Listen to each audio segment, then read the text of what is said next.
소중한 나 무한등록.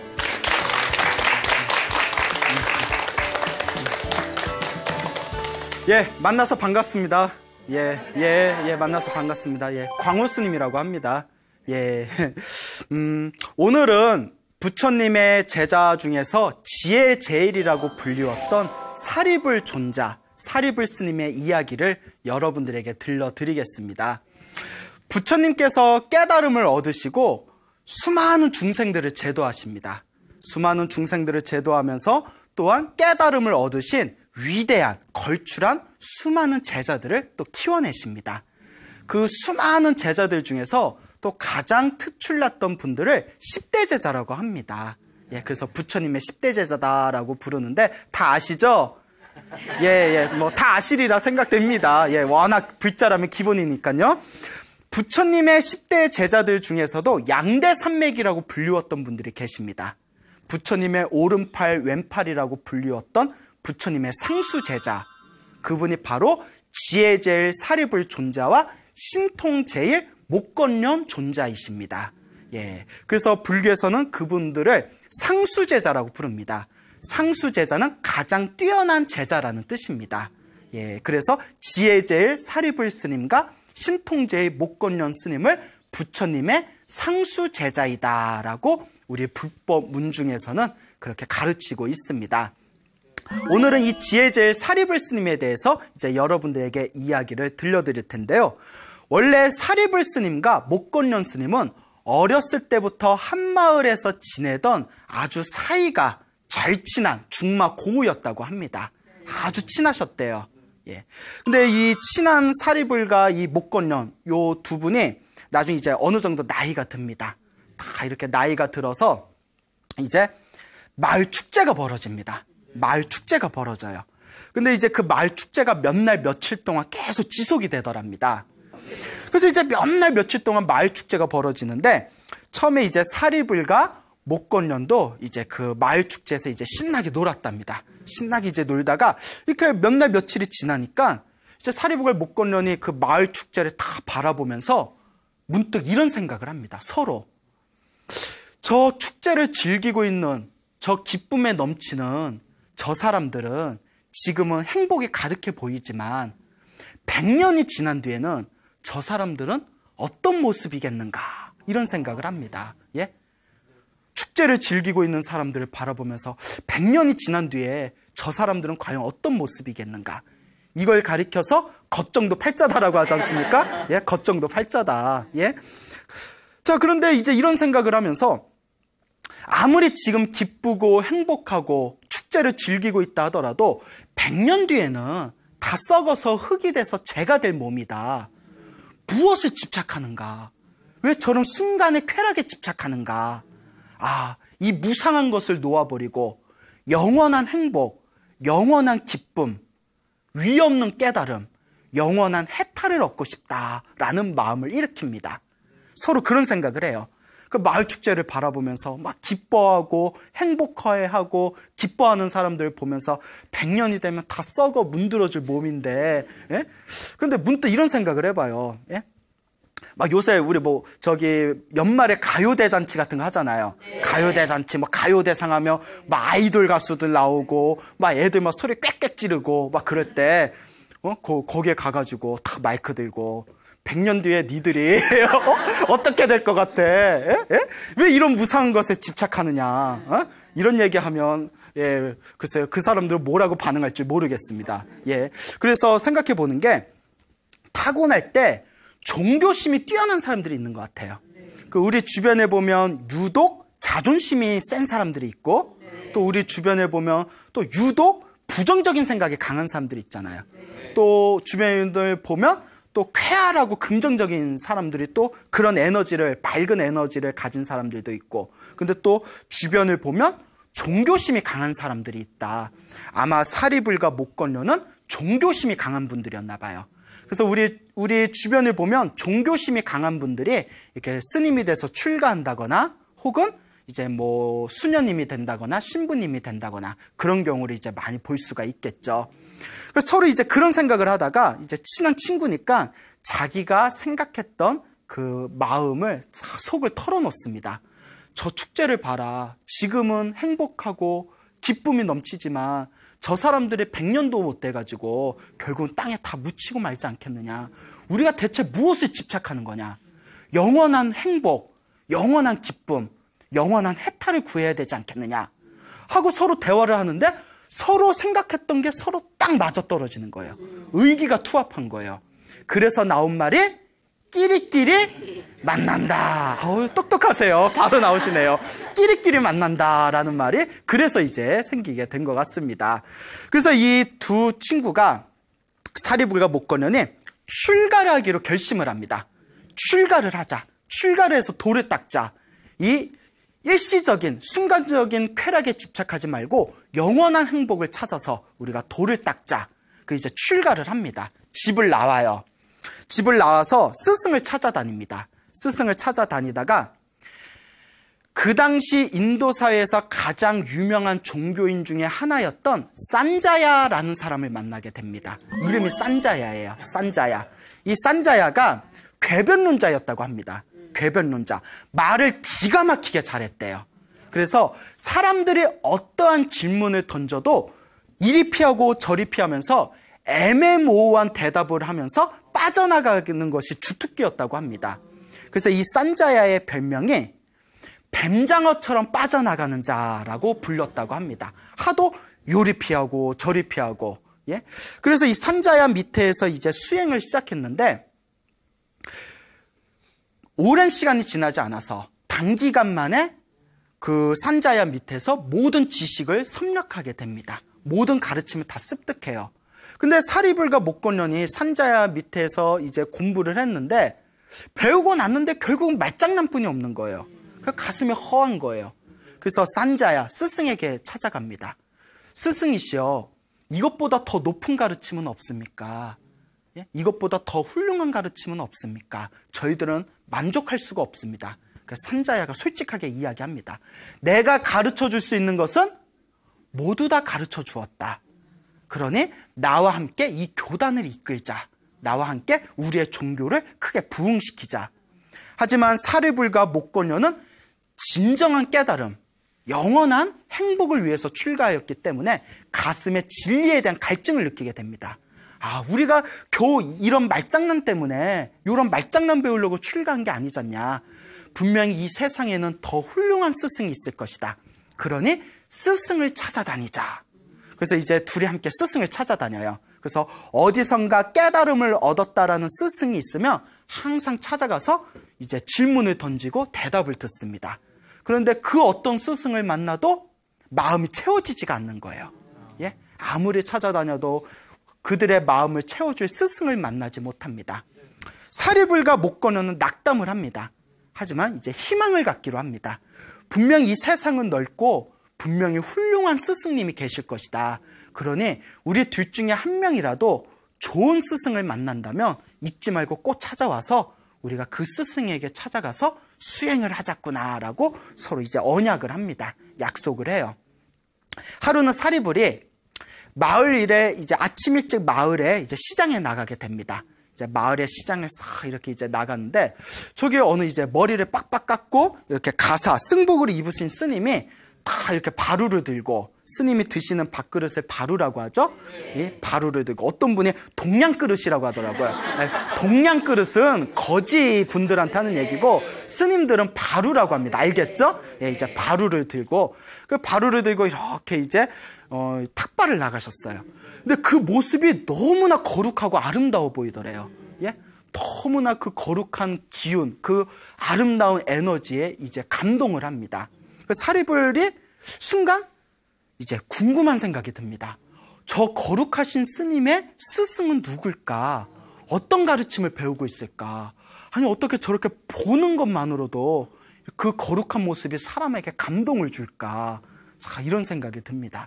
그러니까 저도 이걸 보면서 저는 제 입으로 얘기하기 죄송한데 평소에 귀엽다는 얘기를 많이 들어요. 예? 민망해. 예, 나 민망한데. 그래서 이제 귀엽다는 얘기를 많이 듣는데, 근데 이제, 이제 요새 이제 방송을 보신 분들이 가끔 이제 사찰에서 만나면 이제 또 항상 듣는 얘기가 제불의 얘기 민망한데 예? 어머 실물이 더 나아요 뭐 이러더라고요. 실물이 더 나아요. 예? 그래서 또 어떤 젊은 불자님은 깜짝 놀랐는데 어머 생각보다 머리가 작으시네요 이러시더라고요. 그래서 기뻤는데 머리가 크게 나왔나? 예? 그래서 PD님 쳐다보니까 되게 민망해 하시더라고요. 예, 예. 근데 카메라가 이렇게 약간 좀 뿌옇게 나오나 봐요. 이렇게 붓게.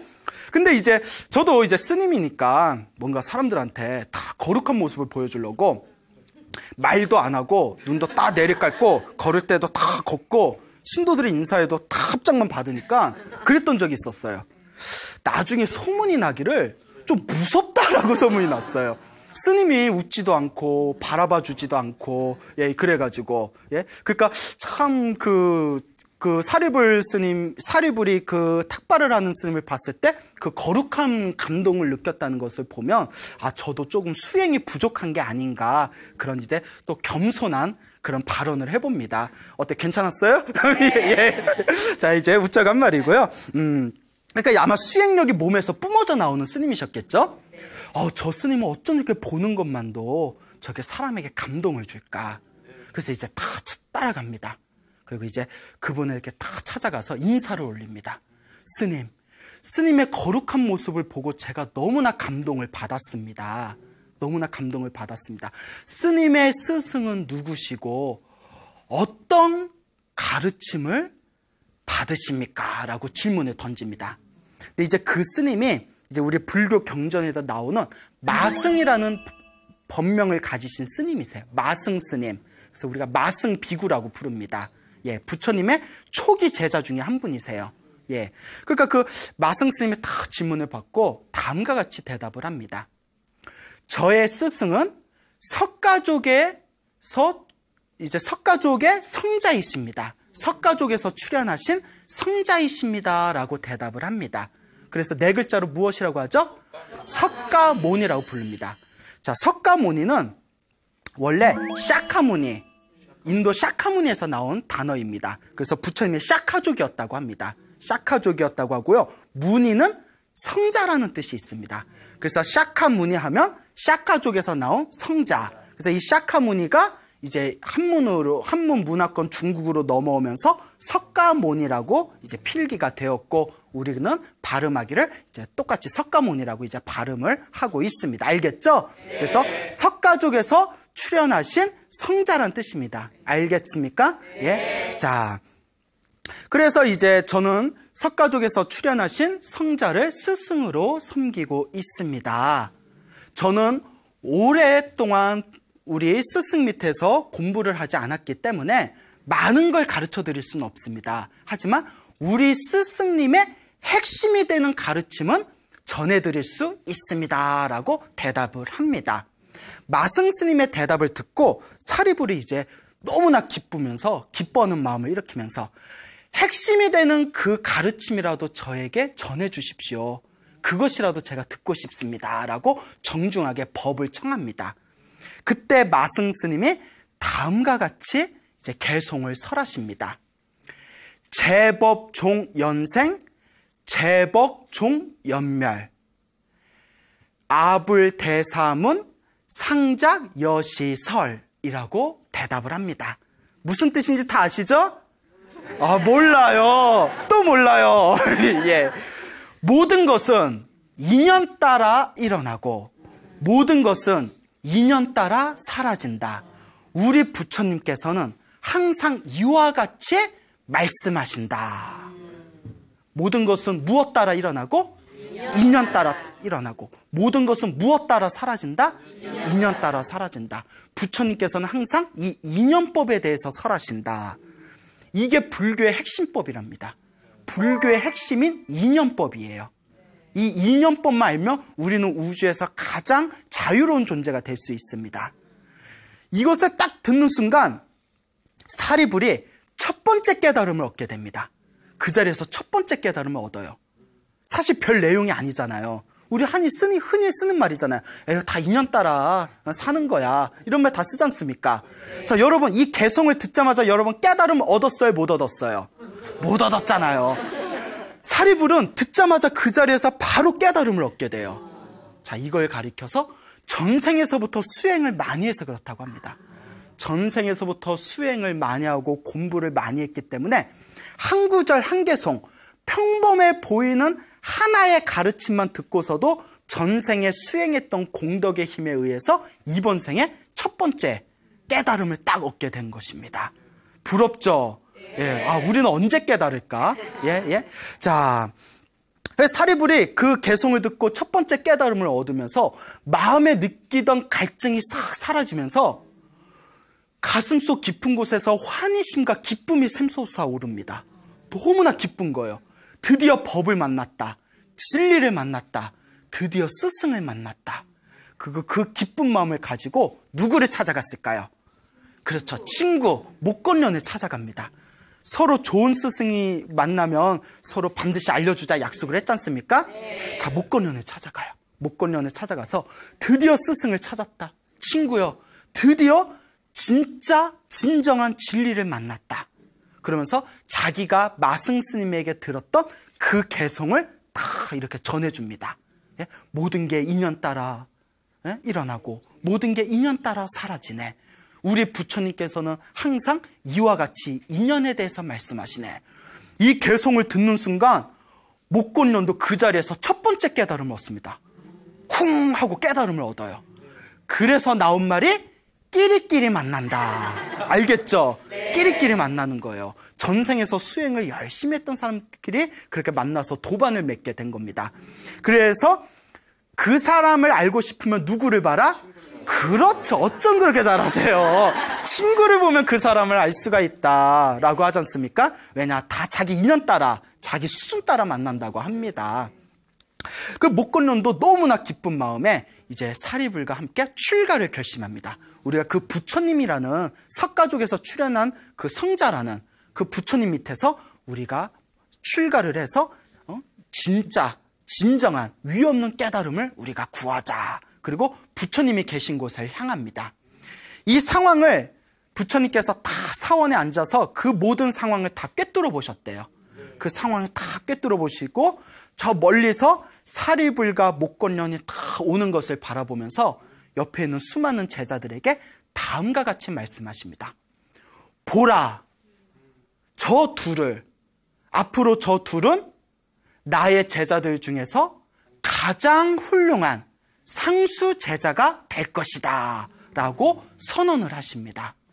예. 그리고 사리불과 목건년이 부처님이 계신 사원의 당도에서 머리를 깎고 승복을 입고 계율을 받아서 이제 스님이 되십니다. 이제부터는 사리불 스님, 목건년 스님이 됩니다. 알겠죠? 네. 예. 그래서 이 사리불 스님과 목건년 스님이 부처님 밑에서 출가해서 부처님의 자상한 지도 아래에서 이제 수행을 시작하게 되고 결국에는 완전한 깨달음을 얻게 됩니다. 위 없는 깨달음을 얻은 뒤에 그토록 원하던 진리를 체득하게 되고 그토록 원하던 영원한 자유를 얻게 됩니다. 그리고 부처님의 양옆에서 부처님을 도우면서 불법을 세상에 널리 펼치고 수많은 중생을 제도하는 부처님의 가장한 훌륭한 제자 중에 한 분들이 바로 되십니다. 알겠죠? 네. 그분들이 바로 지혜제일이라 불리웠던 사리불 스님과 그리고 신통제일이라 불리웠던 목건년 스님이 되시겠습니다. 그리고 오늘은 이 지혜제일 사리불 스님을 중심으로 해서 이야기를 한번 펼쳐보도록 하겠습니다. 사리불 스님은 굉장히 지혜가 뛰어났답니다.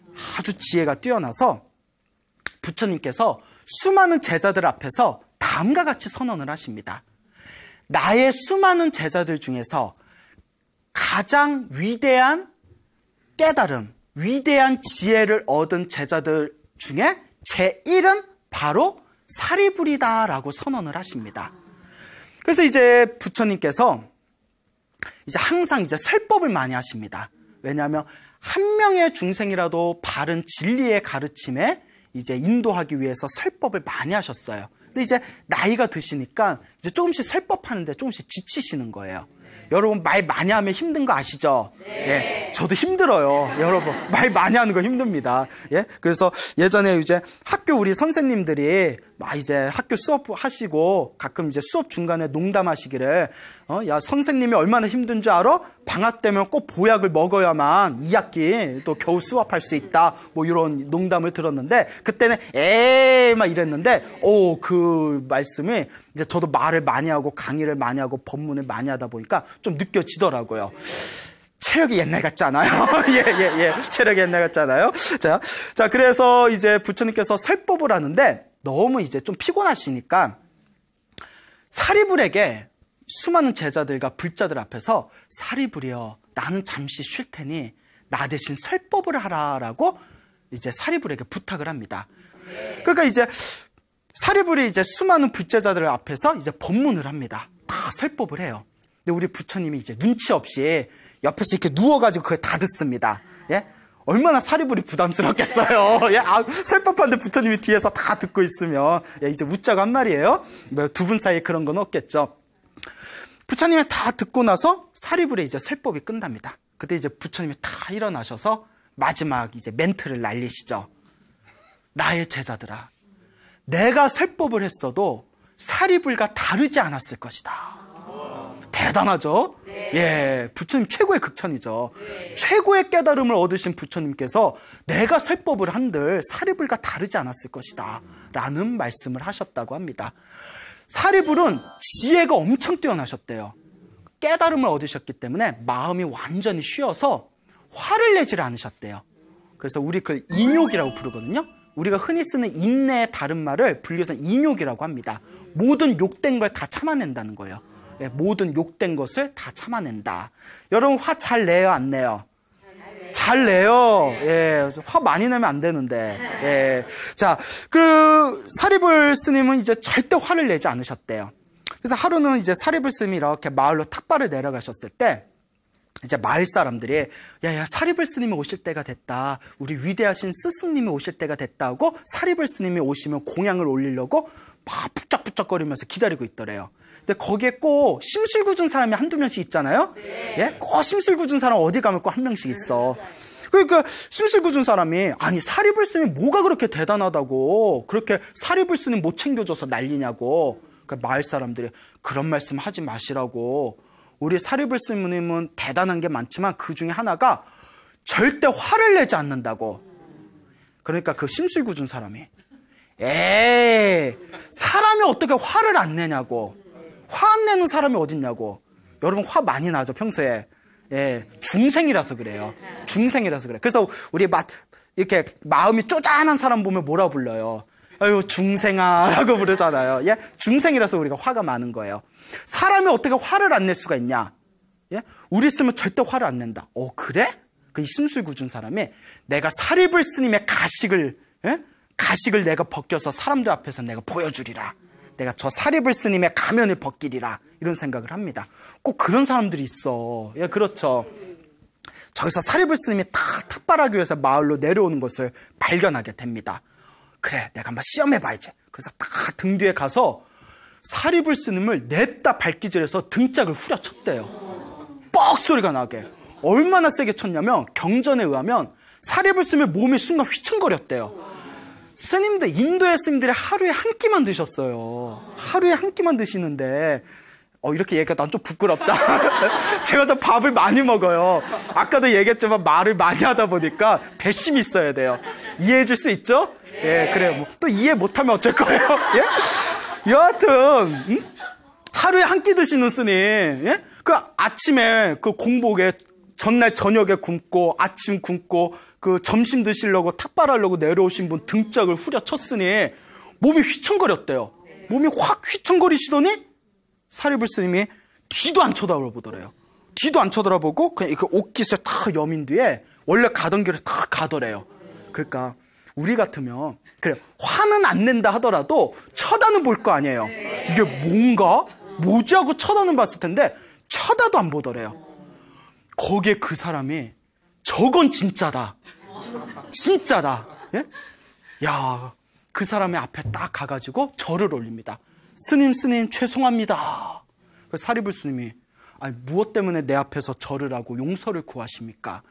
실은 스님이 하도 화를 안 낸다길래 내가 시험해 보려고 지금 스님 등짝을 후려 갈겼습니다. 스님, 정말 스님은 진짜셨습니다. 죄송합니다 하고 다 용서를 구하는 거예요. 우리 같으면 그래요? 그럼 너도 돼. 너도 돼. 너도 한 대만 맞자. 이랬을 수도 있는데 사리불 스님은 그러시면 돼야 안 돼요. 그분이 그러셨으면 지금까지 불교가 못 내려왔을 수도 있어요. 사리불 스님이 다음과 같이 말씀하십니다. 용서를 구했으면 그것으로 끝입니다. 괜찮습니다. 가던 길로 가시지요. 보통 분이 아니야. 이분이 너무 이제 그 마음에서 존경심이 우러나와서 스님, 그러면 저희 집에 가서 제가 공양을 올리겠습니다. 오늘은 저희 집에 가시죠. 우리말로 제가 쏘겠습니다. 막 이러겠죠. 그 사리불 스님이 이렇게 따라가요. 그러니까 우리 같으면 들어서 안 먹을 텐데 왜? 때려놓고 밥 준다는 건 뭐야. 사리불 스님은 그런 게 없으시죠? 딱 이렇게 따라가십니다. 그때 마을 사람들 몽둥이를 들고 몰려드는 거예요. 멀리서 봤거든. 쳐 죽일 놈 하면서 우리 사리불 스님을 때려? 너 한번 죽어봐라. 사리불 스님이 다음과 같이 이야기하십니다. 맞은 건 난데 왜 당신들 손에 몽둥이가 있습니까? 나는 이 사람을 용서했으니 모든 원한은 끝났습니다. 어서 돌아가시지요. 그러니 이 신술구 준 사람이 불법의 귀의를 안 할 수가 있습니까? 그렇게 해서 불교 신자가 하나 또 늘었네요. 그렇게 해서 하나 또 늘었어요. 부처님이 이와 같은 소식을 듣게 됩니다. 그 부처님께서 제자들에게 사리불을 칭찬하면서 이와 같이 말씀하십니다. 깨달음을 얻은 자는 마음속의 분노가 완전히 소멸된다. 그래서 화를 낼래야 낼 수가 없다. 여러분, 이거 중요한 겁니다. 불교계에서 중요한 거예요. 화가 났는데 참는 게 아니라 화를 내고 싶은데 낼 수가 없대요. 분노의 뿌리마저 다 말라서 사라져버린대요. 깨달음을 얻으면. 그거 얼마나 마음이 자유롭겠어요. 내가 누군가 때문에 화가 날 때 그 사람 때문에 괴로운 게 아니라 자꾸 그 사람 생각할 때 화가 나서 괴로운 거거든요. 동감하시죠? 그러니까 마음에 더 이상 원한과 화가 없다고 생각해 보세요. 그와 같은 사람이 있다면 그것은 바로 누구다? 사리불이다라고 선언을 하십니다. 그래서 사리불 스님은 이와 같이 분노를 일으키지 않고 화를 내지 않고 아주 그 중생들을 향한 자비심도 뛰어났지만 굉장히 깐깐했어요. 자기 자신한테. 부처님의 가르침을 철저히 지키고 자기 자신한테는 매몰찰 정도로 아주 깐깐하셨답니다. 일종의 완벽주의자. 그러니까 왠지 사리불 스님에 대한 이야기를 보면 깐깐한 송곳 같은 느낌이 들어요. 그냥 삐쩍 마르고 송곳 같고 그냥 뭐 틈도 없는 그런 예리함이 느껴져요. 사리불 스님의 이야기를 이렇게 보면. 대표적인 이야기가 있습니다. 부처님께서 사리불을 얼마나 신임했으면 부처님이 출가기 전에 낳은 아들이 있습니다. 이제 라울라라고 불러요. 라훌라. 이 라울라를 출가시킵니다. 부처님께서 자신의 아들 라울라를 출가시키고 그때 나이가 어렸대요. 7살이었대요. 누구에게 교육을 맡겼을까요? 그렇죠. 지금 누구 얘기하고 있어요? 그러면 사리불이지 뭘 고민을 하세요. 바로 사리불 나와야지. 사리불에게 이제 교육을 맡깁니다. 사리불은 이제 동자승이에요. 근데 이제 어느 큰 부자가 이제 자기가 복을 짓고 싶어서 사리불 스님을 공양에 이제 초빙을 합니다. 이제 수행자에게 이제 공양을 올리면 복을 받는다라는 사상이 인도에서는 이미 오래전부터 뿌리 박혀져 있었거든요. 이제 사리불 스님이 스님들하고 라울라를 데리고 이제 공양을 갑니다. 가장 좋은 자리에는 사리불 스님을 모시고 그 다른 스님들은 중간 자리에 모시고 딱 보니까 어려 보이는 동자승은 가장 이제 낮은 자리에다 모셨대요. 그리고 사리불 스님에게는 가장 영양가가 풍부한 제일 좋은 음식을 드렸대요. 그리고 중간에 있는 스님들한테는 그냥 평범한 기름기 있는 음식을 드렸대요. 그 가장 나이 어린 동자승한테는, 라울라한테는 아주 거친 음식을 줬대요. 뭐 이거나 먹어라. 부자가 왜 이렇게 쪼잔해? 그 똑같이 좀 올리지. 그렇죠? 다 이렇게 공양을 하고 이제 다 이렇게 이제 사원으로 돌아옵니다. 부처님께서는 다 아시죠? 그렇죠? 부처님께서는 다 꿰뚫어 보시죠. 라울라를 부르십니다. 라울라 이리 오거라. 오늘 무슨 음식을 먹었니? 아주 거친 음식을 먹어서 속이 편안하지 못해서 지금 제가 좀 뭐 컨디션이 안 좋습니다. 이렇게 얘기를 했어요. 그래? 그때 이제 사리불이 쓱 들어옵니다. 사리불 스님을 불러요. 사리불아, 그대는 오늘 어떤 공양을 받았느냐? 아주 진귀하고 영양가가 풍부한 그런 공양을 받아 먹었습니다. 얻어서 먹었습니다. 부처님께서 꾸짖습니다. 여러분, 부처님은 자비로운 것만 생각하시죠? 제자가 정말 잘 되기를 바라는 마음에서 그냥 꾸짖을 땐 또 사정없이 꾸짖는 게 부처님이세요. 잘 되기를 바라는 마음에서. 사리불아, 너는 정말 큰 실수를 했구나. 나의 제자들은, 부처님의 제자들은, 스님들은 공양을 받을 때 똑같이 받아야 된다. 좋으면 좋은 대로, 나쁘면 나쁜 대로 똑같이 받아야 되는데 어찌하여 차등, 등수를 둬서 공양을 받았느냐. 사리불아, 그것은 붓다의 법이 아니다. 사리불이 딱 이렇게 부처님께 용서를 구합니다. 그리고 저 병풍 뒤에 갔는데 꽥꽥 소리가 나더래요. 꽥꽥 소리가. 그 스님들이 뭐 하나 그래서 보니까 사리불 스님이 손가락에 목구멍에 대고 오늘 먹은 걸 다 토해내는 거예요. 부처님께 내가, 부처님께 혼난 이 공양을 내가 어찌 뱃속에 두겠느냐. 우리 같으면 아이고 오늘 실수 좀 했네, 다음부터 잘하지. 뭔 얘기인지 아시죠? 네. 우리 같은 성격에 살이 잘 쪄요. 예? 그 아깝게 뭘 또 쏟아내. 그만큼 철저한 거예요. 그러니까 지혜제일이 될 수 있었겠죠. 예. 또 얼마나 자기 자신한테 철저하셨냐면 사리불 스님이 몸이 좀 안 좋으셨나 봐요. 몸에 병이 생기셨는데 의사에게 진찰을 받습니다. 의사가 딱 진찰을 하더니 스님, 5가지 종류의 고기 비계를 드셔야 됩니다. 고기 비계, 5종류의 고기 비계를 드셔야 됩니다.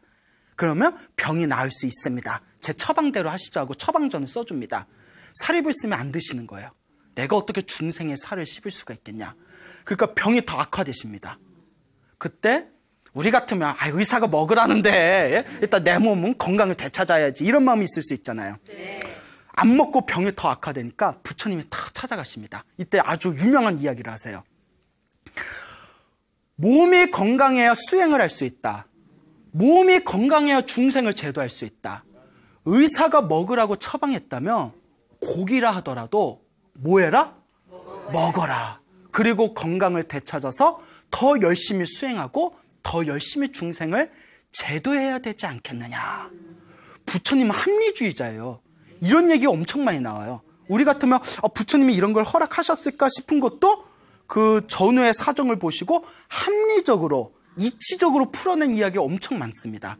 예? 그래서 제가, 여러분 계율하면 딱딱한 것만 생각하시잖아요. 네. 제가 제 인생에 가장 탁월한 선택 2개가 있었어요.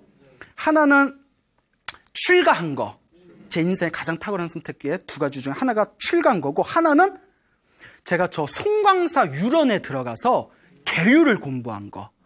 그때 송광사라고 아시죠? 네. 승보사찰 송광사 유런에 들어갔을 때 계율을 좀 보고 싶더라고요. 그때 정말 좋은 스승님들을 만나고 도반들을 만나고 계율을 공부했는데 그때 2년 동안의 삶이 굉장히 좀 충만된 삶이었던 것 같아요. 몸은 병이 나가지고 엄청 고생했지만 정신적으로 충만했던 것 같아요. 그때 율장을 보면서 계율은 딱딱한 것만 생각했는데 부처님이 이렇게 합리적으로 계율을 만드셨구나. 그러니까 뭐 하지 말라가 아니라 이와 같은 이치가 있어서 우리 중생들과 수행자들을 보호하기 위해서 만드셨구나라는 걸 느끼고 계율은 절대 딱딱한 것이 아니다라는 것을 느끼게 되었죠. 자, 이와 같은 사리불 존재의 이야기가 있습니다. 부처님께서 80살에 돌아가세요, 세상을. 근데 사리불 존자는 부처님보다 한 6개월 정도 먼저 일찍 세상을 떠나십니다. 먼저 돌아가세요. 사리불 존자가 자기가 죽을 때가 되었을 때 부처님을 찾아가서 인사를 드립니다. 부처님, 제가 이제 떠날 때가 된 것 같습니다. 마지막 작별 인사를 올립니다. 하고 인사를 올려요. 그리고 어머님이 계신 집으로 돌아갑니다. 왜 돌아갔을까요? 부처님의 제자로서 수많은 중생들을 제도한 내가 마지막 가는 길에 어머니를 제도하지 못한다며 이거는 부처님 제자로서의 수치다. 이제 어머니하고 이제 단판을 지으려고 어머니하고 이제 어머님의 집에 갑니다. 제자들을 이끌고. 그 어머니가 다 오니까 병색이 완연해요. 그래서 아무리 왼수 같아도 그 어머니가 장수하신 것 같아요. 이제 할머니가 다 되셔서 그래도 아들이라고 죽기 전에 나보러 왔나 보다. 그 이제 방 하나를 마련해 줍니다. 그 여기 쉬어라. 예? 그러니까 어머니 마음도 얼마나 찡하겠어요. 그때 저녁이 되었을 때 사리불 존자의 방에 한번 환해집니다. 그 집안이 가득 찰 정도로 환해지더래요. 그리고 빛이 사라지고 두 번째 광명이 환해졌다가 빛이 사라지고 세 번째 광명이 환해졌다가 빛이 사라졌답니다. 그러니까 모두 몇 번 광명이 일어났다? 3번. 집안이 환해질 정도로 사리불 스님이 있는 방 안이 환해지니까 깜짝 놀라서 제자에게 질문을 던집니다. 저 빛이 뭐냐? 예. 사리불 스승님께서 이 세상을 떠나기 전에 하늘에 있는 사천왕들이 사리불 스님에게 마지막 인사를 올리러 온 것입니다. 왜냐하면 천상의 신들은 몸에서 빛이 나니까. 깜짝 놀라서 아니 하늘세계 사천왕이 내 아들보다 낫단 말입니까? 내 아들이 사천왕보다 더 높단 말입니까? 보살님, 우리 스승 사리불 스님은 하늘세계 사천왕보다도 훨씬 더 위대하신 분입니다. 그러니 인사하러 온 거 아닙니까? 깜짝 놀란 거예요. 두 번째 빛은 뭐였습니까? 사천왕 위에 도리천의 제석천왕, 도교에서 말하는 옥황상제입니다. 옥황상제. 제석천왕의 마지막 작별 인사를 하러 인사드리러 온 겁니다. 내 아들이 도리천의 제석천왕보다 더 높단 말입니까? 훨씬 더 위대하신 분입니다. 그 마지막 가장 환했던 세 번째 빛은 무엇입니까? 하늘세계 브라만 신이 와서 마지막 인사를 올리러 온 겁니다. 어머니가 깜짝 놀랐어요. 어머니가 브라만교였거든요. 우리는 브라만 신을 하늘의 창조주, 조물주라고 한다. 세상을 창조했다는 브라만 신이 우리 아들보다도 낫단 말입니까? 보살님, 우리의 스승 사리불 스승께서는 하늘세계 브라만 신보다도 훨씬 더 위대하신 분입니다. 그때 어머니가 나의 아들이 저렇게 위대하다면 나의 아들의 스승인 부처님은 얼마나 더 위대하단 말인가. 그거 다 방에 들어가서 사리불 스님의 이제 발을 이렇게 주물러 줍니다. 그리고 사리불 스님에게 용서를 구하면서 제가 어리석었습니다. 마지막 가는 길에 나에게 법을 설해 주십시오. 비로소 때가 온 거예요. 사리불 스님께서 비로소 어머님을 제도할 때가 왔구나 직감하시고 어머님을 위해서 혼신의 설법을 합니다. 그리고 어머님이 그렇게 스님을 욕하고 불교를 욕했던 어머님이 그 자리에서 깨달음을 얻게 됩니다. 예. 사리불 스님이 그렇게 어머님을 마지막으로 제도하고 이 세상을 떠나시게 됩니다. 그때 부처님께서 다음과 같이 얘기하십니다. 나는 마치 가지가 없는 큰 고목과 같다. 죽은 나무, 가지가 없는 큰 고목과 같다. 사리불이 세상을 떠난 뒤에는 내가 가지고 있는 큰 나무에 가지가 없어진 것과 같다. 여러분, 나무에 가지가 없다고 상상해 보세요. 얼마나 허해요. 그만큼 부처님이 아끼셨던 제자였던 거죠. 사리불 존자가 이와 같이 지혜제일로 수많은 중생을 제도했을 때 제자들이 부처님께 질문을 던집니다. 거룩하신 세존이시여, 사리불 존자는 도대체 어떤 공덕이 있었기 때문에 저와 같이 날카롭고 예리하고 훌륭한 지혜가 있는 것입니까? 부처님께서 다음과 같이 말씀하십니다. 내 업은 반드시 누가 받는다? 내가 받는다. 내가 지은 복도 내가 받고 내가 지은 나쁜 짓도 내가 받는다. 저 지혜는 사리불 존자가 지은 자신의 공덕의 힘이다. 사리불 존자가 머나먼 과거 전생에 여자였대요. 그리고 오빠가 스님이었대요. 오빠가 출가할 때 여동생이 이렇게 부탁을 합니다. 오라버니, 출가를 하신다니 열심히 수행을 하시고 깨달음을 얻으시면 꼭 저희 집에 오셔서 제 공양을 받아주세요. 그리고 제가 복을 짓도록 도와주세요. 오빠가 약속을 합니다. 오빠가 열심히 수행을 해요. 이 오빠 스님이 열심히 수행을 해서 깨달음을 얻습니다. 그래서 이제 이 스님의 약속대로 자기 여동생의 집에 갑니다. 그 여동생이 너무 기쁜 거예요. 그래서 이제 남편의 허락을 받고 집 한 구석에 이렇게 방을 만들어서 3개월 동안 공양을 올립니다. 3개월 동안 공양을 올리고 3개월 동안 법문을 듣습니다. 그 얼마나 불심이 깊어졌겠어요. 자, 이제 불법에 대해서 이제 이해가 깊어졌지 않습니까? 3개월 약속이 끝난 뒤에 이제 이 스님께서 네가 자꾸 나를 잡지만 나는 이제 떠나야 된다. 더 많은 중생을 제도해야 된다. 그러니 열심히 수행을 해라 당부를 합니다. 그러니까 이 여동생이 너무 아쉬워서 그러면 혹시 밤에 추울 수 있으니까 이불을 올리겠습니다. 이불과 함께 바늘과 실을 올리겠습니다. 라고 이야기를 했대요.